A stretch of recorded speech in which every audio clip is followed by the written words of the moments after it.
Hello everyone, myself Mr. Aryan Wagh.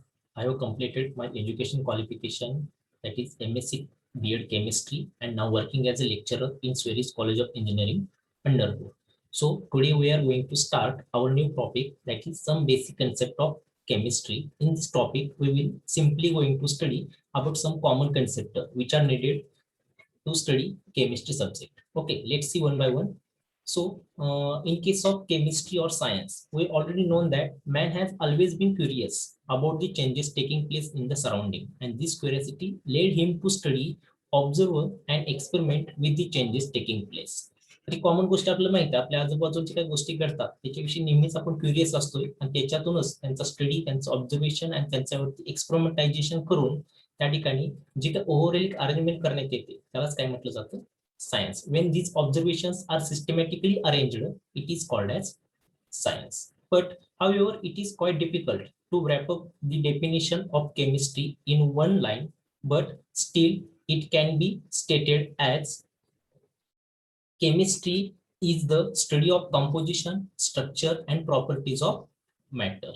In simple word मध्ये आपण सांगू शकतो केमिस्ट्री म्हणजे फार काय डेफिनेटली आपण वेगळं काय स्टडी करणार नाहीये. In general it is the study of matter, its composition, its structure and properties. Okay, so in this we will study about the states of matter. यामध्ये आपण states of matter चा study करणार आहे. So what are the states of matter? There are mainly three states of matter. One is solid, another is liquid, and then gases. So first of all, solid constituent atoms or molecules are tightly held in perfect order, and therefore solid possess definite shape and volume. Means solid have definite shape or volume because what, they are tightly held in a perfect order, whereas the liquid can contains particles close to each other, but they can move around within the liquid. That is, they possess definite volume but doesn't have shape, but they can be take shape of the container. म्हणजे as usual solid प्रमाणे लिक्विडला त्यांचा particular shape नाहीये, परंतु container प्रमाणे ते shape acquire करू शकतात. Whereas the gases, the particles are apart from each other and do not contain definite shape or volume. तर गॅसेसचा विचार केला तर त्यांचे पार्टिकल एकमेकांपासून लार्ज डिस्टन्स वरती सेपरेट आउट झालेले असतील आणि त्यांना पर्टिक्युलर शेप किंवा व्हॅल्यूम त्या ठिकाणी आपल्याला भेटणार नाहीये. Three states of matter are interconvertible by changing the condition of temperature and pressure. And we are already known that any phase or any state of matter can be interconverted into one another. That is, solid can convert into liquid, liquid can into gas, or gas can reversely into liquid. Okay, then so here we will study about the classification of matter. So हे जे आपण मॅटरचे तीन stage म्हटले, solid, liquid, gases, तर यांचं classification आपण further या पद्धतीने करू शकतोय. Matter can be classified majorly into two types of mixture and pure substance. मॅटरला जनरली दोन क्लासमध्ये क्लासिफाय केलं जाऊ शकतं. One is a pure substance, another is a mixture. Okay, so let's see what is mixture or what is pure substance.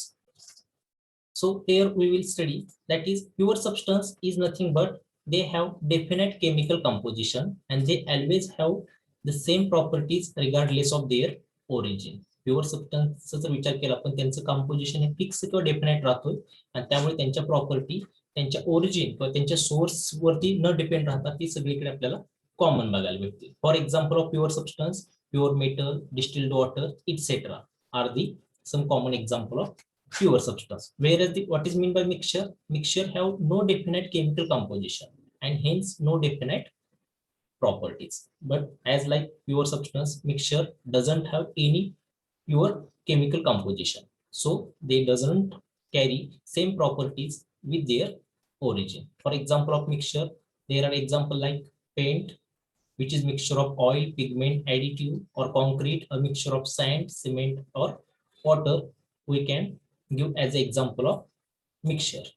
Okay, so जर आपण pure आणि mixture, pure substance आणि मिक्सचर या दोघांचा जर आपण विचार केला तर प्युअर सबस्टन्सला त्यांच्या original properties continuously carry out होतात. ऍज युजुअल मिक्सचरला ते होत नाहीये, कारण मिक्सचरचं कंपोजिशन हे डेफिनेट नाहीये, ते कंटिन्युअसली काय होतंय, चेंज होत असतो. Now next some common concept, that is element. What is mean by element? Element is a single matter that cannot be broken down into simpler matter by chemical method. In short about element means आपण मूलद्रव्य म्हणतो. ठीक आहे, जे एका single form मध्ये असतील ते मायन्यूट किंवा स्मॉल साईज मध्ये असतील, ज्यांना सिंपल मेथडने आपण काय करू शकत नाहीये, ब्रेक डाउन करू शकत नाहीये. How many elements are already known in periodic table? Near about there are 116 known elements, out of which 92 are found in earth, that is natural, and other 24 elements have been made by scientists in laboratories, that is they can called as man-made elements. म्हणजे एलिमेंटचा विचार केला तर किंवा मूलद्रव्यांचा विचार केला तर periodic table मध्ये 116 known element currently present आहे. Out of that 92 are found naturally and 24 are manmade. 92 element हे नॅचरली आपले ऑब्टेन होतात from earth crust and other we have to made it in laboratories. Okay, so now let's see another concept, that is compound. What is meant by compound? Compound is a mixture containing two or more element chemically joined together. म्हणजे हे जे आपण element म्हटले होते single form मध्ये, like hydrogen, carbon, nitrogen and so on, 116 elements are already known. When these two elements combine with each other and forms compound, for example consider H2O. H2O contains 2 hydrogen 1 oxygen, means multiple elements joined together, and such a material or such a substance is called as compound. Compound is a single matter that cannot be broken down by physical separation. कंपाऊंडचा जर विचार केला तर तो vigorously mix जर झाला असेल तर general physical मेथडने आपण त्यांना सेपरेट आउट करू शकत नाही किंवा त्यांचं ब्रोकन म्हणजे तुकडे करता येणार नाही. So the compound can only broken down into its element by chemical reaction. आणि हे जे काही कंपाऊंड असतील ते जनरली त्यांच्या डिकम्पोजिशनमुळे किंवा त्यांचं ब्रेकडाऊन केमिकल मेथडने करूनच आपण काय करू शकतो, त्यांचे सेपरेशन घडून आणू शकतो. So another definition, that is mixture. What is mean bye mixture? Mixture contains 2 or more substance in no fixed proportion and may be separated by physical method. Already आपण मिक्सचर विषयी थोडक्यात माहिती घेतली होती. मल्टिपल मटेरियल ज्यांचा fix definite कोणतेही proportion नाहीये, कमी जास्त प्रमाणामध्ये त्यांचं मटेरियल एकमेकांसोबत मिक्स केलं जाईल and there is a formation of mixture. Mixture are further divided into homogeneous and heterogeneous. But हे मिक्सचर जे आहे त्याला आपण परत 2 क्लासमध्ये क्लासिफाय करतोय. One is a homogeneous, another is a heterogeneous. What is homogeneous or what is heterogeneous? Let's see. Solutions are homogeneous mixture because the molecule of constituent solute and solvent are uniformly mixed throughout its bulk. म्हणजे जर material किंवा जे solution आपण वापरले ते थ्रूआउटली uniformly mix होत असतील किंवा आपण काय म्हणतोय इक्वटली अवस्थेमध्ये असतील. There doesn't their presence of 2 distinct layer, 2 distinct layer आपल्याला दिसत नाहीयेत, अशा कंडिशनला आपण होमोजेनियस म्हणतोय. For example salt or sugar in water. When salt or sugar get dissolved in water, we cannot identify that is there are salt or sugar present in water. That is called homogeneous. Uniformity त्यामध्ये आपल्याला बघायला भेटते. Heterogeneous means what? In heterogeneous mixture, the molecules of the constituent are uniformly mixed throughout the bulk. त्यांचं uniformity जर आपण बघितली तर ती कंटिन्यू आपल्याला बघायला भेटणार नाहीये. त्यामध्ये आपल्याला सेपरेशन बघायला भेटेल किंवा 2 डिस्टिंक्ट लेयर आपण त्याने बघू शकतो. For example suspension of insoluble solid in a liquid. For example oil in water. ऑइलची जर डेन्सिटी पाहिली वॉटरपेक्षा लेस आहे, त्यामुळे जेव्हा ऑइल आणि वॉटर आपण मिक्सअप करतोय त्यावेळेस एक युनिफॉर्म लेयर भेटतोय का? नाहीये. तर definitely there is a distinct layer. 2 separate layer भेटतात. One is oil which is upper in water level. Water लेवलच्या वरच्या बाजूला आपल्याला बघायला भेटेल. While another layer of water, that is 2 distinct layer, is found in heterogeneous and uniformity is found in homogeneous. So this if you consider about the matter or its properties or how can be measured. So let's see some common concept regarding that measurement of properties. Many properties of matter such as mass, length, area, pressure, volume, time, etc. are quantitative in nature. Quantitative means those can be measured or those can be counted in numbers. आपण number मध्ये ज्यांना major out करू शकतो, count करू शकतोय, ते सगळे आपण यामध्ये क्वांटिटेटिव्ह मध्ये घेऊ शकतोय. आणि कोणत्याही पदार्थाला किंवा कोणत्या मॅटरला या प्रॉपर्टी आपल्याला बघायला भेटतात, सच एज मास असेल, length, area, pressure, volume, time etcetera. Okay, any quantitative measurement is expressed by number followed by unit in which it is measured. आणि ही जी क्वांटिटेटिव्ह मेजरमेंट आहे, suppose mass or length or area, it is expressed in a particular unit. For example, if you consider mass is measured in kilogram, gram, such like that. Any other elements also expressed in their units, the standard are chosen arbitrarily with some universally accepted criteria. The arbitrarily decided and universally accepted standards are called unit. आणि जे पूर्णतः ऑर्बिटरली मान्यता ज्यांना दिली जाईल किंवा सर्व लेवलवरती ते ऍक्सेप्ट केले जातील असे युनिव्हर्सल जे काही युनिट स्टँडर्ड तयार केले जातात त्यांना आपण युनिट असं कन्सिडर करतोय. There are number of systems to express units like CGS in what is CGS? Centimeter for length, gram for mass, and second for time. That is short form CGS. C means centimeter, gram, second system. Then another system that is FPS. What is FPS? Foot, pound, second system. Then MKS, meter, kilogram, second system. And finally SI unit. What is SI? It is System International. 7 basic units are there present. What are the 7 fundamental base units? Here they are summarized as, first of all, base of physical quantity, which quantity is expressed, then what is symbol used for that quantity, what is its SI unit, and what is symbol used in SI unit. Okay, let's see one by one. First quantity here, that is length. First of all, length विचार करतोय. Length is measured in metre. Metre मध्ये SI unit मध्ये आपण express करतोय. Length साठी symbol आपण small L use करतोय आणि मीटर साठी सिम्बॉल स्मॉल एम ने आपण एक्सप्रेस करतोय. Then another quantity mass, its symbol small m expressed in unit kilogram and symbol is kg. The unit are expressed regarding SI unit. CGS चा विचार केला, MK चा विचार केला तर त्या ठिकाणी आपण दुसरे युनिट्स त्या सिस्टीम नुसार यूज करतो. या ठिकाणी आपण फक्त SI युनिटचं जे काही फंडामेंटल युनिट्स आहेत त्याचा फक्त विचार करतो. Then another time symbol small t expressed in second. Then another electric current symbol capital I expressed in ampere. Then thermodynamic temperature, it is symbol capital T expressed in unit Kelvin. Then amount of substance deposited or liberated, it is expressed in symbol small n and SI unit is mole. Okay, then luminous intensity, its symbol IV expressed in or measured in candela. Means if you calculate the value of luminous intensity, it is expressed in terms of candela. Okay, then let's see another basic concept, that is significant figure. What are the significant figure? Significant figures are nothing but those figures or those digits which of the value is carry meaning towards the resolution of measurement. एखादा आपण मोजमाप किंवा measurement करत असेल तर जे number किंवा जे डिजिट्स आपल्याला त्या ठिकाणी त्यांच्या काउंट केल्याशिवाय आपण परफेक्ट व्हॅल्यू गेन करू शकत नाही. म्हणजे ऍक्युरेसी थोडक्यात म्हणू शकता. ऍक्युरेसी गेन करण्यासाठी जे डिजिट्स किंवा जी फिगर आपल्याला त्या ठिकाणी मेजरमेंट मध्ये महत्वपूर्ण रोल प्ले करते, that are called as significant figure. So let's see some common rules used for the identification of significant figure or how to identify significant figure. म्हणजे एखादा डिजिट किंवा एखादा नंबर जर आपल्या समोर दिला असेल तर त्यातून सिग्निफिकंट फिगर आपण कशी आयडेंटिफाय करायची, तर त्या ठिकाणी काही कॉमन सिंपल रूल्स दिलेले आहेत. Let's see one by one. First of all non zero digits are significant. तर एक गोष्ट लक्षात ठेवायची, नॉन झिरोची जो काही काउंट आपल्याला भेटेल म्हणजे झिरोला सोडून 1 2 3 4 so on, all are significant in nature. For example, here is a number provided, that is 2 4 5. How many significant figures? All three are non-zero, means 3 is a significant figure. Okay, then another, zeros in the middle of number are significant. तसंच जर दोन non झिरोच्या मध्ये जर zero येत असेल, ठीक आहे, for example 101 101 जर नंबर दिला असेल तर सेंटरला झिरो येतोय, परंतु त्या झिरोचं आपल्या त्या कॅल्क्युलेशन मध्ये व्हॅल्यू आहे किंवा त्याचं मेजरमेंटचं आपल्या त्या ठिकाणी गरज आहे, त्यामुळे याची सिग्निफिकंट फिगर सुद्धा आपण 3 कन्सिडर करतोय. म्हणजे जर दोन डिजिटच्या मध्ये जर झिरो येत असेल तर तो सुद्धा सिग्निफिकंट म्हणून काउंट करावा लागेल. Then zeros to the right of the digit after a decimal point are also significant.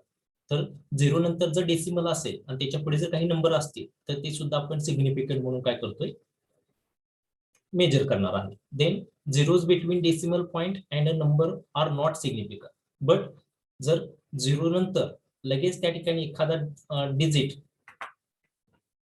किंवा एखादा नंबर त्या ठिकाणी जर येत असेल आणि तो कसा असेल, झिरो क्वांटिटेटिव्ह मध्ये असेल, म्हणजे त्यात या ठिकाणी एक्झाम्पल दिले बघा 0.00150. तर हे जे काय नंबर येतात झिरो पॉईंट नंतर जर परत झिरो येत असेल तर त्या झिरोला स्वतःची व्हॅल्यू नाहीये, तो कन्सिडर आपण सिग्निफिकंट म्हणून करणार नाहीये, पण त्यानंतरचे जे काही नॉन झिरो नंबर आहेत 150 हे आपण काय करतोय सिग्निफिकंट म्हणून कॅरी आउट करतोय. म्हणजे डेसिमल नंतर लगेच जर झिरो असेल तर तो सुद्धा आपण सिग्निफिकंट म्हणून पकडायचं नाहीये. Upon addition and subtraction with significant figure, the result cannot be more figures to the right of the decimal point than the either of the original number. जर आपण ऍडिशन सबस्ट्रॅक्शन करत असेल तर ओरिजिनल नंबर ज्यांची आपण addition subtraction केली त्यांच्यापेक्षा जास्त संख्या किंवा जास्त नंबरचे फिगर आपल्याला त्या राईट साईडला डेसिमलच्या बघायला भेटणार नाहीये दॅन दी ओरिजिनल नंबर. जो ओरिजिनल नंबर मध्ये जेवढे डिजिट होते किंवा जेवढ्या फिगर होत्या तेवढ्याच सबस्ट्रॅक्शन किंवा ऍडिशन नंतर सुद्धा सेम राहणार आहेत. In multiplication and division with significant figure, the answer cannot more significant figure than any original number. तसंच सेम मल्टिप्लिकेशन किंवा डिवायडेशन मध्ये होतं की याच्यामध्ये सुद्धा जर दोन सिग्निफिकंट फिगर्स आपण मल्टिप्लिकेशन केलं असेल किंवा डिवायडेशन केलं असेल तर त्या ठिकाणी सुद्धा जे काय आन्सर आहे त्या आन्सरचा जो का सिग्निफिकंट फिगर नंबर आहे तो ओरिजिनल नंबर पेक्षा जास्त येणार नाहीये. For example a person weighing 75.3 kg gains 21% of his weight in a month. What will be his total weight gain? तर हे जर सपोज एक एक्झाम्पल त्याने दिले 75.3 kg चा एखादा व्यक्ती जर असेल आणि त्यांनी 21% त्याच्या टोटल वेटचा जर वेट गेन केला असेल तर त्याचं टोटल वेट किती आहे जे का तुमचा नंबर येणार आहे तो नंबर सुद्धा तुम्हाला त्या ठिकाणी काय आयडेंटिफाय करेल तर सुरुवातीला जे काय सिग्निफिकंट फिगर आहे की ते 3 आहे 753 ऑल झिरो आर सिग्निफिकंट आणि त्याचं सबस्ट्रॅक्शन तुम्ही केलं असेल किंवा डिवायडेशन मल्टिप्लिकेशन केलं असेल तरी सुद्धा हाच सिग्निफिकंट फिगर किंवा डिजिट तुमचा सेम राहणार आहे त्यापेक्षा जास्त येणार नाहीये. Okay so then let see another concept that is laws of chemical combination. म्हणजे आपण जे काही रिएक्शन्स बघतो सपोज दोन वेगवेगळे कंपाऊंड्स असतील ए असेल किंवा बी असेल आणि हे दोघे कंबाईन होऊन ज्या ठिकाणी जे काही आपल्याला रिझल्ट भेटतात suppose A plus B, what will produce? Suppose it produces C. हे जे काय कॉम्बिनेशन होतोय तो कॉम्बिनेशन कशामुळे होत असेल किंवा या ठिकाणी काय त्या ठिकाणी exact properties function carry out करत असतील याच्याविषयी गाईडलाईन देण्यासाठी काही लॉज त्या ठिकाणी पुटफोर्थ करण्यात आले ज्यांना आपण काय कन्सिडर करतोय तर as a law of chemical combination. म्हणजे हे जे काही केमिकल आहे सपोज ए हा केमिकल आहे बी आहे तर यांची केमिकल कॉम्पोजिशन जे आहे ते कंपोजिशन एकत्र येण्यासाठी जे काही लॉज पुटफोर्थ करण्यात आले ते थोडक्यात आपण समराइज करतोय. तर element combine with each other and form compound.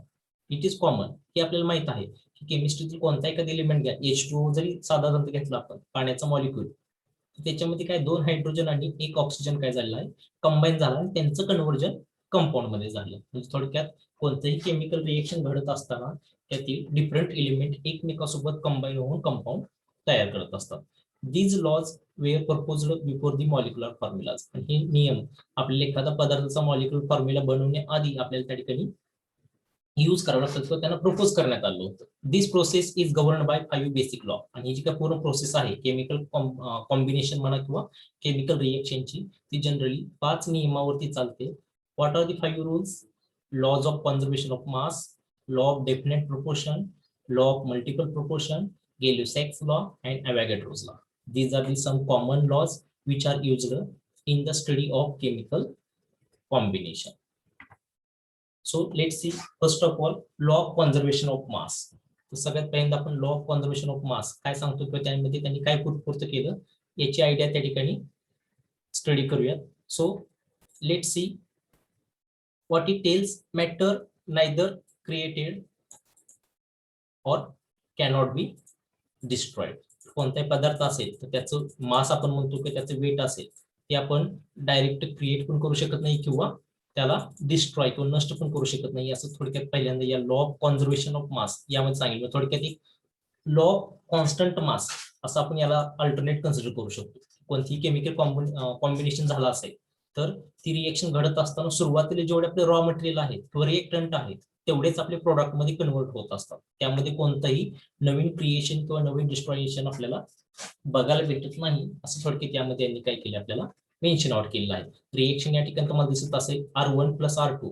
R1 चा मास आपण समजा M1 म्हटला R2 चा M2 तर यातून काय भेटलं आपल्या product P1 plus P2.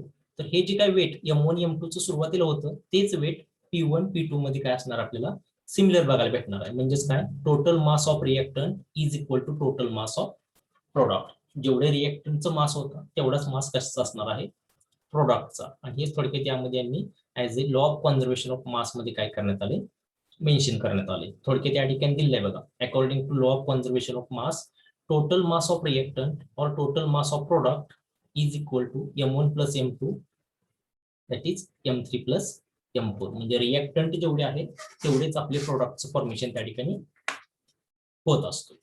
Okay, then another law put forth regarding chemical combination that is law of definite proportion. तर डेफिनेट प्रोपोर्शनचा लॉ हा आपल्या जनरली काय सांगतोय, तर एखादी केमिकल रिएक्शन घडते तर त्यात आपण डिफरंट कंपोजिशन दाखवतो.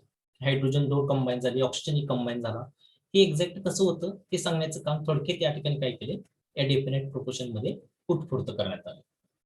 काय सांगितले पहा, a chemical compound always contains exactly same proportion of element by weight. तर कोणताही एखादा केमिकल कंपाऊंड तयार होत असेल तर तो तयार होत असताना त्याच्यामध्ये जो काही प्रोपोर्शन आहे किंवा त्याचं कॉम्बिनेशन म्हणा, की जे काही मटेरियल एकत्र आले ते ऑलवेज काय असतात, सेम प्रोपोर्शन मध्ये एकमेकासोबत काय होत असतात, कंबाईन होत असतात. फॉर एक्झाम्पल वॉटरचं दिलेलं आहे आपल्याला, तर जेवढा हायड्रोजन ऑक्सिजन सोबत कंबाईन होतो त्या दोघांचा मास हा डेफिनेट प्रोपोर्शन मध्ये आपल्याला H2O मध्ये काय होतोय बघायला भेटतो. So another some common concept here shown that copper कार्बोनेटचं कंपोजिशन दाखवलंय पहा, नॅचरल सॅम्पल असेल किंवा सिंथेटिक असेल. तर नॅचरल सॅम्पल जरी आपण घेतला तर त्यात सुद्धा डेफिनेट प्रोपोर्शन मध्येच त्याचा पदार्थ तयार होतो. म्हणजे फॉर एक्झाम्पल कॉपर कार्बोनेट तयार होण्यासाठी नॅचरली आपल्या जर त्याचा स्टडी केला काय फाउंड झाला, 51.35% इतका कॉपर त्यामध्ये आहे, ऑक्सिजन 9.74 आणि कार्बन 38.91. सो सिंथेटिक जर आपण त्याला लॅबोरेटरीमध्ये तयार करायला गेलो तर नॅचरल पेक्षा तो बदलणार आहे का, नाहीये. तर प्रत्येक पदार्थाचा स्वतःचा कंपाऊंड तयार करताना डेफिनेट प्रोपोर्शन त्या ठिकाणी रिस्पॉन्सिबल असतोय. आणि सो तेच आपल्याला या ठिकाणी बघायला भेटते. सिंथेटिक सॅम्पल जरी घेतला असेल तरी कॉपर, ऑक्सिजन किंवा कार्बनचं पर्सेंटेज कोणत्याही प्रकारे चेंज होत नाहीये. So also another one law given here that is law of multiple proportion. आता या डेफिनेट प्रोपोर्शनचा जो मांडला होता की त्यामध्ये त्यांनी काय सांगितलं, तर कोणताही कंपाऊंड तयार होताना नॅचरली किंवा आर्टिफिशियली त्याचं प्रोपोर्शन सेम राहत असतो. तर त्यालाच थोडंसं ऍडव्हान्समेंट देण्याचं काम या नवीन नियमात करण्यात आलं, that is law of multiple proportion. काय इंडिकेट करतोय, it is given bye John Dalton. John Dalton यांनी हा लॉ किंवा नियम आपल्यापुढे पुट केलेला आहे. What it says in simple word, it states that 2 or more element can combine to give more than one product. तर 2 किंवा अधिक एलिमेंट किंवा मूलद्रव्य एकत्र येऊन एकापेक्षा अधिक पदार्थ किंवा प्रोपोर्शन त्या ठिकाणी तयार करू शकतात, असं यांनी या ठिकाणी थोडक्यात पुटफोर्थ केलेलं आहे. That is when 2 elements that is A and B form more than one compound, the masses of element B that combine with gives mass of A are always in the ratio of small whole number. या ठिकाणी थोडक्यात त्यांनी सांगितलं काय, different proportion use करून सुद्धा आपल्याला वेगवेगळे प्रोडक्ट त्या ठिकाणी तयार करता येऊ शकतात. For example suppose hydrogen 2 gram घेतला असेल, oxygen 16 gram, that is their mass number, तो मास नंबर त्यांनी इंडिकेट करतो. There is a formation of water that is 18 gram. But similarly if we keep hydrogen as it is but increase the mass number of oxygen, then there is another new product form. First step मध्ये water तयार झाला, second step मध्ये ऑक्सिजनचं composition आपण वाढवलं, म्हणजे multiple proportion आपण घेतला, तोच कॉन्स्टंट न ठेवता, तर आपल्याला नवीन प्रोडक्ट भेटला, that is hydrogen peroxide. 2 masses of oxygen that is 16 gram and 32 gram which combines with fixed mass of hydrogen are in the ratio of small whole number that is 16:12 that is 1:2. तर हे आपण जे काही multiple प्रोपोर्शनचा नियम काय सांगतोय, तर multiple तुम्ही जे काही रिएक्टंट यूज करता तर त्यांचं कंपोजिशन अल्टर करून नवीन मल्टिपल प्रोडक्ट आपण काय करू शकतोय, तयार करू शकतो. Similarly another one law put forth by Avogadro. What is Avogadro's law? It states that equal volumes of gases contains equal number of molecules at standard temperature and pressure. तर कोणता एखादा केमिकल कॉम्बिनेशन होत असेल तर त्याच्यामध्ये जेवढे काही gases molecules एकमेकांसोबत कंबाईन होत आहेत त्यांचं जर आपण टोटल नंबर किंवा टोटल व्हॅल्यूम जर आपण कन्सिडर केला तर तो एका स्टँडर्ड टेम्परेचर किंवा प्रेशरला हा कॉमन राहत असतो. म्हणजे जेवढे रिएक्टंट म्हणून येत असतात तेवढे त्याच्या प्रोडक्ट मध्ये कन्व्हर्जन होत असतो. हे सांगण्याचं काम अवॅगॅड्रो यांनी केलेलं आहे. त्यासाठी त्यांनी सिंपल एक्झाम्पल कन्सिडर केलं आहे, 2 mole of H2 plus 1 mole of oxygen it gives 2 mole of H2. म्हणजे जेवढे रिएक्टंट आले तेवढ्याच व्हॉल्यूमचे प्रोडक्ट आपल्याला gases at A standard temperature किंवा प्रेशर त्या ठिकाणी भेटत असतात. ठीक आहे, तर हे झाला ॲव्होगॅड्रोच्या नियमाविषयी आपण सांगू शकतोय. Then another one that is Dalton's atomic theory. What it says that Dalton atomic theory tells about something basic regarding atomic structure or atomic theory, that is how atom is consist of or what is its structure. So let's see what it tells. Matter consists of tiny individual particles called as atoms. तर कोणता matter को एलिमेंटचा विचार केला तर it consists of a smaller or tiny individual particles simply called as atoms. All the atoms of given element are identical properties including mass. Atom of different elements differ in mass. तर एखाद्या कोणत्याही common ऍटमचा किंवा एलिमेंटचा जर विचार केला, for example H2O, त्याच्यामध्ये suppose 2 hydrogen आहेत, तर 2 हायड्रोजनचा विचार केला तर both are identical in properties also similarly in mass. But in case of hydrogen and oxygen both are different atoms, so their mass number or mass is also differ from each other.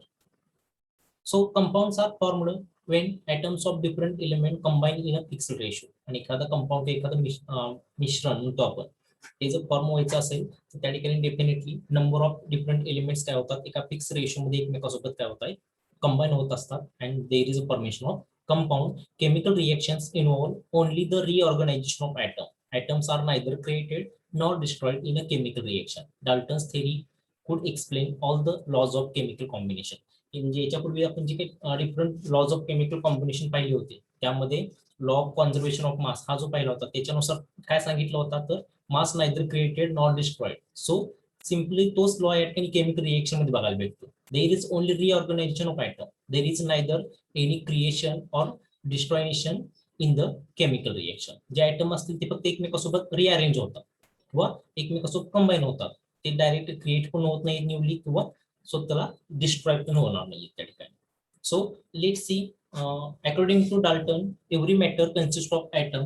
Then now let's see what is atom or what is molecule and how their compounds are formed. So one by one, let's see. First of all, atom. What is mean by atom? Atom is the smallest particle of an element which may or may not have independent existence is called as an atom.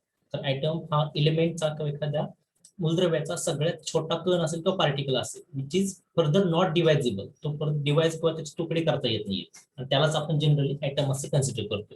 There are number of atoms such as hydrogen, oxygen, nitrogen are not independent existence. ते singly plural form मध्ये राहू शकत नाहीये, त्या नेहमी काय असतं pairing मध्ये आपल्याला ते बघायला भेटते.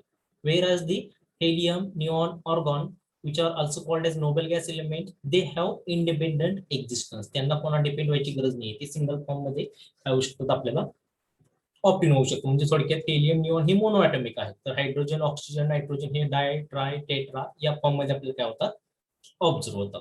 So when atom combines together there is a formation of molecule. What is molecule? Molecule is nothing but the smallest particle of a substance or element or compound which is capable of independent existence is called as molecule. तर molecule हा स्वतः एका specific nature मध्ये काय होऊ शकतोय, different atoms combine झाल्यापासून तयार होतोय आणि त्याला स्वतःच एक इंडिपेंडंट एक्झिस्टन्स त्या ठिकाणी असतोय. But there is also two types of molecule. One is a homo atomic, another is a hetero. Homo means similar, hetero means different. So let's see what is homoatomic. Homoatomic, it tells about atoms of same element, that is H2, N2, O3, P4, S8. Means suppose पहिला आपण example घेतला हायड्रोजनचा. दोन्ही atom कोणाचे hydrogen means both atom are similar. आणि जर एखादा compound किंवा एखादा मॉलिक्यूल तयार होतोय आणि त्याच्यामध्ये येणारे एलिमेंट्स किंवा ॲटम जे आहेत ते सेम फॉर्मचे असतील तर ते आपण होमोॲटॉमिक मध्ये कन्सिडर करतो. तर what is mean by hetero?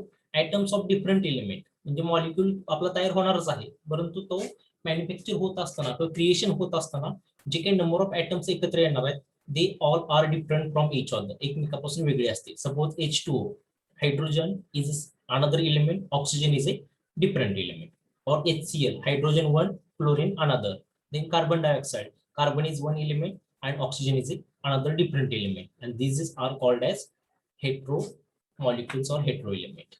So in case of molecule, atom or molecular compounds, there are two most important concepts arises. One is a molecular mass and another is a formula mass. What is molecular mass?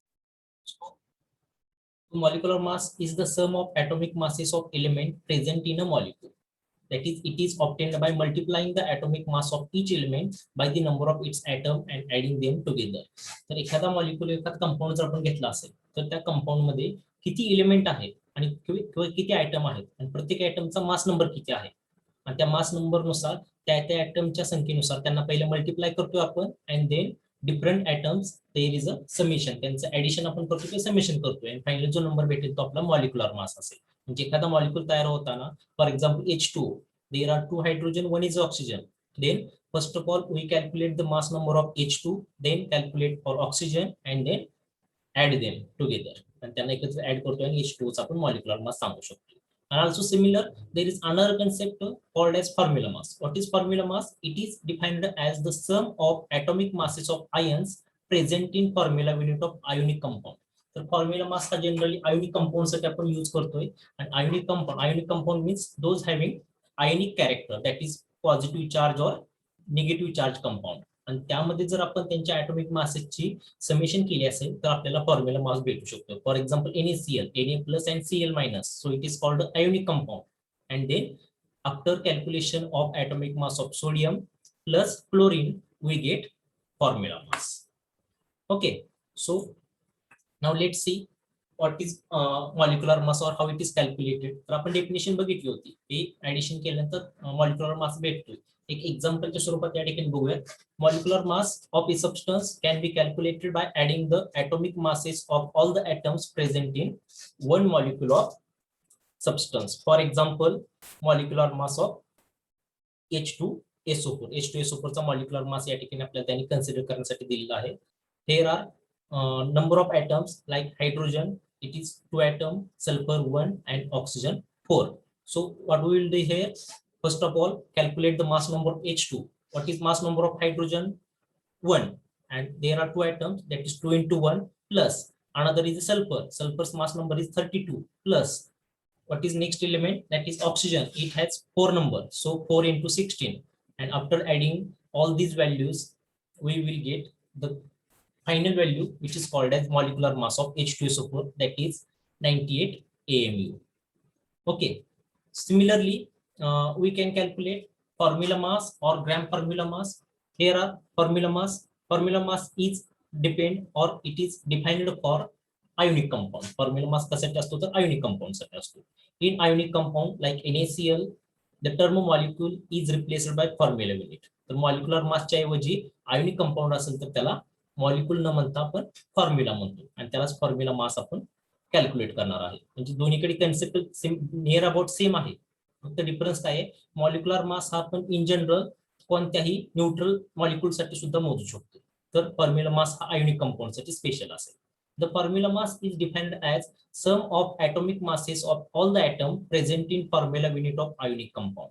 म्हणजे थोडक्यात जेवढे काय items किंवा जेवढे positive किंवा negative ions आहेत त्या सर्वांच्या मासची समेशन किंवा ऍडिशन आपण ज्यावेळेस करतोय त्यावेळेस आपल्याला फॉर्म्युला मास भेटतोय. फॉर एक्झाम्पल या ठिकाणी दिलेले पहा, formula mass of NaCl, what it tells, there is a addition of sodium charge and chlorine charge.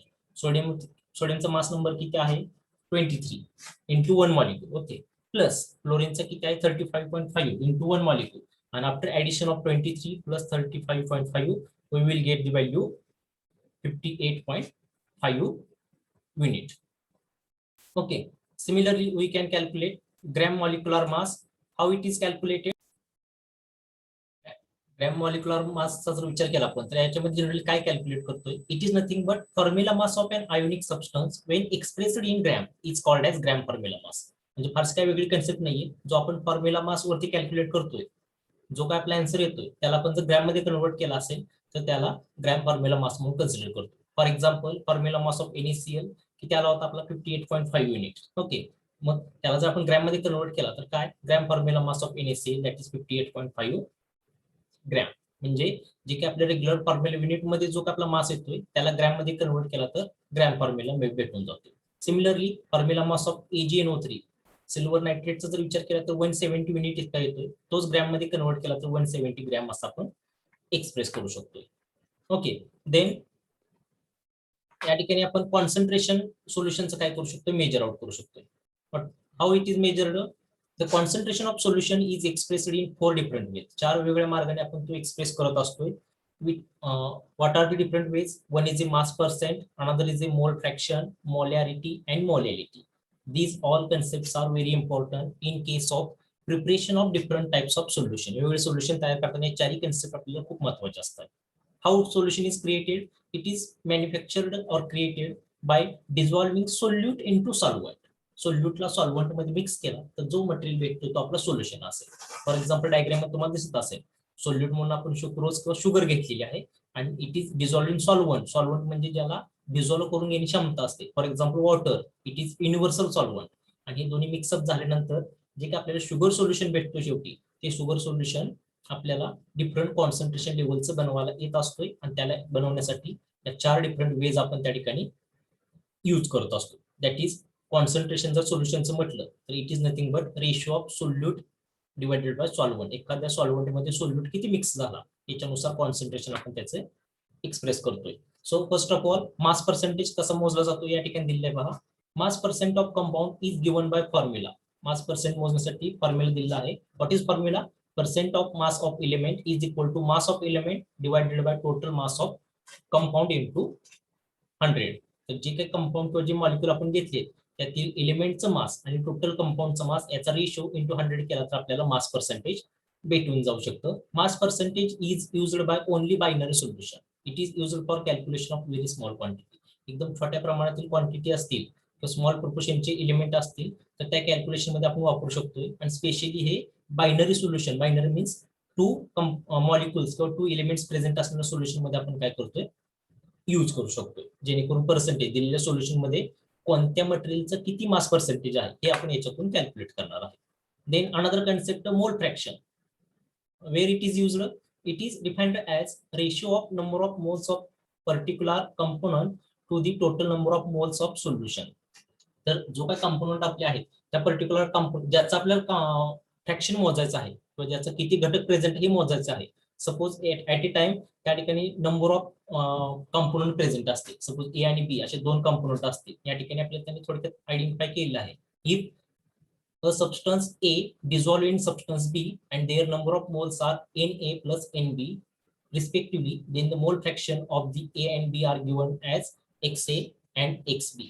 तर हे जे काय त्यांनी सांगितलं ए आणि बी हे 2 सबस्टन्स असतील आणि एकमेकांसोबत मिक्स झाले तर ए चा मोल फ्रॅक्शन Na आहे आणि बी चा Nb आहे. तर त्याच्यातून आपण त्यांचा एक्सप्रेशन जे आहे ते Xa आणि Xb या स्वरूपात काय करू शकतोय मांडू शकतोय.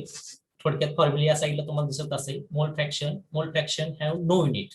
जनरली मोल फ्रॅक्शनला युनिट नाहीये का तर दोन्हीचा रेशो मध्ये ते कॅन्सलेशन होऊन जातं. त्या ठिकाणी एक्स ए किंवा एक्स बी काढण्यासाठी या ठिकाणी फॉर्म्युला आहे एक्स ए. म्हणजे समजा ए या सबस्टन्सचं जर आपल्याला फ्रॅक्शन काढायचं असेल तर फॉर्म्युला काय मॉडिफाय होतोय N A divided by Na plus Nb. म्हणजे दोघांचे फ्रॅक्शनची बेरीज आणि त्याला Na च्या फ्रॅक्शनला काय करायचं डिवाइड करायचं आहे. सेम Nb च्या फ्रॅक्शनला Na प्लस Nb ने आपण डिवाइड केले तर आपल्याला मोल फ्रॅक्शन त्या ठिकाणी भेटून जाते. इन जनरल दोन्हीचा मोल फ्रॅक्शन हा 1 आला पाहिजे आपला त्या ठिकाणी. ठीक आहे. म्हणजे टोटल कंपाऊंडचा मोल फ्रॅक्शन Xa प्लस Xb केला तर आपल्याला 1 फाउंड होतोय. Then molarity. मोलॅरिटी आपण कशी एक्सप्रेस करतोय? It is the most widely used unit and it is denoted by capital M. तर सोल्युशन प्रिपरेशन मध्ये सगळ्यात जास्त प्रमाणात वापरला जाणारा युनिट कोणता? ही मोलॅरिटी आहे आणि याला कॅपिटल एम ने आपण काय करतो डिनोट करतो. How it is defined? It is defined as number of moles of solute in 1 liter of solution. तर एखादा सोल्यूट आपण ज्या सोल्युशन किंवा सॉल्व्हंट मध्ये डिझॉल्व्ह करतो तर त्यावेळेस जे काही नंबर ऑफ मोल्स आपण 1 लिटर मध्ये डिझॉल्व्ह करतोय त्याची क्वांटिटी आपल्याला मोलॅरिटीच्या स्वरूपात काय होते भेटत असते. त्याचाच फॉर्म्युला या ठिकाणी दाखवलाय पहा. Molarity moles of solute divided by volume of solution. Total solution किती बनवलं आणि त्याच्यामध्ये सोल्यूट किती मिक्स केला या दोघांचा रेशो जर काढला तर मोलॅरिटी भेटून जाते. Molarity of solution depends upon temperature because volume of solution is temperature dependent. तर प्रत्येक सोल्युशनची मोलॅरिटी ही त्या वेळेच्या टेम्परेचरवर डिपेंड असते. कारण ऍज टेम्परेचरचा रेशो जर आपण पाहिला तर तो सोल्युशनच्या क्वालिटीवरती डिपेंड आहे की सोल्यूट डिफरंट टेम्परेचरला त्याची डिझॉल्व्ह होण्याची क्षमता चेंज होत जाते आणि त्याच्यानुसार मोलॅरिटीचा रेशो सुद्धा आपल्याला काय होतोय डिफरंट भेटत असतो. फॉर एक्झाम्पल एक न्यूमेरिकल या ठिकाणी दाखवलंय पहा तुम्हाला. What is the molarity of solution containing 0.32 moles of NaCl in 3.4 liter? तर 3.4 लिटर इतक्या सोल्युशन मध्ये जर 0.32 मोलचा NaCl डिझॉल्व्ह केला असेल तर त्याची मॉलॅरिटी किती म्हटलं. सिंपल फॉर्म्युला आपल्याकडे मॉलॅरिटीचा याच्या आधी आपण पाहिला होता. काय फॉर्म्युला आहे? Moles of solute divided by volumes of solution. सोल्यूटचं वजन आणि व्हॉल्यूम सोल्युशनचं किती आहे या दोघांचा रेशो काढायचा आहे. या ठिकाणी मोल्स ऑफ सोल्यूट दिलेला आपल्याला किती आहे? 0.32 मोल इतका NaCl वापरलेला आहे आणि डिवाइडेड बाय टोटल सोल्युशन किती आहे? 3.4. याचा रेशो काढला तर किती आन्सर आला? 0.094 molar NaCl and that is nothing but molarity of solution. Then another concept molality. Molarity आणि मोलॅलिटी फारसा फरक नाहीये. मोलॅरिटी मध्ये आपण लिटर मध्ये मेजरमेंट करतोय, मोलॅलिटी मध्ये किलोग्रॅम मध्ये करतोय. बघा definition. It is defined as number of moles of solute present in 1 kg of solvent. 1 kg solvent मध्ये किती सोल्यूट डिझॉल्व्ह झाला याच्यासाठी मोलॅरिटी वापरली जाते. डेफिनेशन या ठिकाणी फॉर्म्युले स्वरूपात दिली पहा. Molality is equal to moles of solute divided by mass of solvent in kg. Okay, what is molality? Molality of solution does not change with temperature because volume of solution is temperature independent. तर याच्यामध्ये आपण kilogram मध्ये किंवा सॉलिडच्या स्वरूपात याचे measurement करतोय. हे generally टेम्परेचरवरती depend नाहीये, त्यामुळे फारसा टेम्परेचरच्या बदलासोबत मोलॅलिटी मध्ये फरक पडत नाही as compare to molarity. Molarity मध्ये काय व्हायचा? टेम्परेचर डिपेंडंट होता, त्यामुळे तापमान बदललं तर त्याच्या मोलॅरिटी मध्ये फरक पडायचा. तसं मोलॅलिटी मध्ये होणार नाही. So this is total from our chapter that is some basic concept of chemistry. तर याच्यामध्ये जर आपण विचार केला तर काही न्यूमरिकल्स आपल्याला सॉल्व्ह करण्यासाठी विचारले जातात. हे जे काही मोल फ्रॅक्शनच्या आपण डिफरंट कन्सेप्ट पाहिल्या होत्या. पर्सेंटेज मास असेल, मोल फ्रॅक्शन असेल, मोलॅरिटी असेल, मोलॅलिटी असेल, या सर्वांसाठी काही टॉप फॉर्म्युले या ठिकाणी आपण दिलेले आहेत. या फॉर्म्युलेचा यूज करून तुम्ही नंबर ऑफ एक्झाम्पल इझिली काय करू शकताय? सॉल्व्ह करू शकताय. First formula it is for mass percent of element. Then another mass percent काढण्यासाठी एक सिंपल फॉर्म्युला या ठिकाणी त्यांनी प्रोव्हाइड केलाय. Mass of solute divide by mass of solution into 100. Already तुम्हाला सोल्यूटचा मास, सोल्युशनचा मास सर्व दिलेला असेल आणि mass percent calculate. Similarly, we can calculate mole fraction by using formula number of moles of particular component divided by total number of moles of solution. The particular component एखादं example जर आपल्याला solve करायचं दिलं असेल आणि मोल fraction जर calculate करायला सांगितलं असेल तर डेफिनेटली आपण त्या ठिकाणी काय यूज करतोय? तर दिलेल्या पर्टिक्युलर कंपोनंटचे किती मोल्स प्रोव्हाइड केलेले आहेत आणि टोटल नंबर ऑफ सोल्युशनचे किती मोल्स आहेत यांचा जर इश्यू घेतला तर डेफिनेटली आपण मोल्स ऑफ फ्रॅक्शन काय करू शकतोय? फाइंड आउट करू शकतोय. Similarly, we can calculate molarity by using formula number of moles of solute divided by volume of solution in liter. Solute आणि सॉल्व्हंट या दोघांचं जे काय आपण सोल्युशन बनवतोय यांच्यासाठी आपण जो काय सोल्यूट डिझॉल्व्ह केला त्याचा मोल्स जे असतील त्यांचा काउंट घ्यायचा आणि डिवायडेड बाय टोटल सोल्युशन जो असेल तो इन लिटर किती आहे त्याचा व्हॉल्यूम घ्यायचा. डेफिनेटली आपण मोलॅरिटी फाइंड आउट करू शकतो. मोलॅरिटी सिमिलर वेने मोलॅरिटी प्रमाणेच कॅल्क्युलेट करू शकतो आपण. फक्त फरक काय असेल? मोलॅरिटीसाठी आपण सोल्युशन इन लिटर मेजर केला होता, तर याच्यामध्ये मास इन केजी आपण घेतोय. Okay. Then moles of an element. एखाद्या एलिमेंटचा किती मोल्स प्रेझेंट आहेत पर्टिक्युलर सोल्युशन मध्ये ते कसं काढू शकतो आपण? फॉर्म्युला आहे mass of element divided by atomic mass. या दोन व्हॅल्यू पुट केला तर आपण एलिमेंटचा मोल्स त्यातील पर्टिक्युलर मेजर करू शकतोय. Then mass of one atom. जर पर्टिक्युलर केमिकल कॉम्बिनेशन असेल आणि त्यामध्ये आपल्याला वन ॲटमचा पर्टिक्युलर मास नंबर जर काढायचा असेल किंवा मास काढायचा असेल तर डेफिनेटली आपण हा फॉर्म्युला त्या ठिकाणी पुट फोर्थ करू शकतोय. That is atomic mass divided by 6.022 into 10⁻23. Similarly, we can calculate moles of compound by using mass of compound divided by molecular mass, and finally one formula here, that is mass of one molecule, it is equal to molecular mass divided by 6.022 into 10⁻23. Similarly, these are the some top formulas which is needed to solve different types of numerical based on our this chapter, that is some basic concept of chemistry. त्यामध्ये particular सोल्युशनच्या related जो part आहे आपल्याला terms जे आहेत solution express करण्याच्या term आहेत, mole percent असेल, mass percent, mole fraction, molarity, molality, या सर्वांची क्वेश्चन मॅक्झिमम यावरती आपल्याला विचारले जातात. Okay. So now we will discuss some sample practice MCQs here. Number 1 sample practice MCQ, that is question number 1. Solution of sugar in water is an example of. जर sugar solution water मध्ये आपण जर mix केला असेल आणि जे final solution भेटतोय तो कोणत्या प्रकारचं सोल्युशनचा टाईप आहे असं म्हटलं, तो मिक्सचरचा कोणता टाईप आहे. तर आपण याच्यापूर्वी पाहिलं होतं मिक्सचर, त्यामध्ये जनरली दोन टाईप आपण मेजरली बघतोय, होमोजिनियस, हेट्रोजिनियस. होमोजिनियस काय इंडिकेट करतोय, जर एखादं सोल्युशन आपण क्रिएट केलं असेल आणि त्यामध्ये जो काही सॉल्व्हंट आहे किंवा जो सोल्युट आहे तो जर immiscible totally non distinct layer तयार करत नसेल, ठीक आहे, म्हणजे दोन सेपरेट लेअर्स आपल्याला बघायला भेटत नसतील, तर त्याला आपण होमोजिनियस मिक्सचर म्हणतो. आणि डेफिनेटली शुगर जर पाण्यामध्ये मिक्स केली तर दोन डिस्टिंक्ट लेअर त्या ठिकाणी राहत नाहीयेत, ते युनिफॉर्मली मिक्स होतात. त्यामुळे ऑप्शन नंबर ए आपला करेक्ट असेल. Okay, then another one, question number 2, number of significant figure in number 1.605. तर एक नंबर आपल्याला प्रोव्हाइड केला आहे, यातील सिग्निफिकंट फिगर किती आहेत म्हटलं, तर सिग्निफिकंट फिगरचा आपण विचार केला होता. What is significant figure? It is nothing but the value or digit which are necessary to complete our measurement or calculation. त्यांची व्हॅल्यू आपल्या कॅल्क्युलेशन मध्ये किंवा मेजरमेंट मध्ये महत्वाचा रोल प्ले करत असेल असे डिजिट आपण काउंट करतोय. आणि all non zero digits are significant. So this number contains 1 2 3 4. 4 is the correct answer. So option B is correct. Then question number 3, in NO, N2O and NO2, the masses of nitrogen which combine with fixed mass of oxygen bear a simple ratio of 2:4:1. This is an accordance with which law? तर या ठिकाणी प्रत्येक वेळेस nitrogen oxygen सर्व compound मध्ये आहे, NO मध्ये पण तो आहे, एन2 मध्ये आहे किंवा एनओ2 मध्ये आहे. फक्त फरक काय झालाय, तर त्यांचा सॅम्पलचा जो काय रेशो आहे तो रेशो फक्त अल्टर करण्यात आला आहे, म्हणजे मल्टिपल प्रोपोर्शन आपण यूज केली आहे. मग हा आपण कशामध्ये स्टडी करतोय, तर लॉ ऑफ कॉन्झर्वेशन आपल्याला काय सांगतोय, तर मास चेंज होत नाही, त्याचा याची काय डायरेक्ट रिलेशन नसेल प्रोपोर्शनची. दुसरा लॉ ऑफ डेफिनाइट, त्यामध्ये काय इंडिकेट केलं होतं त्यांनी, तर एखादा पदार्थ कोणत्याही नॅचरली असू द्या आर्टिफिशियल असू द्या तयार होत असताना त्याचा प्रोपोर्शन सेम राहतो असं सांगितलं होतं. आणि थर्ड लॉ आपण पाहिला होता, that is law of multiple proportion.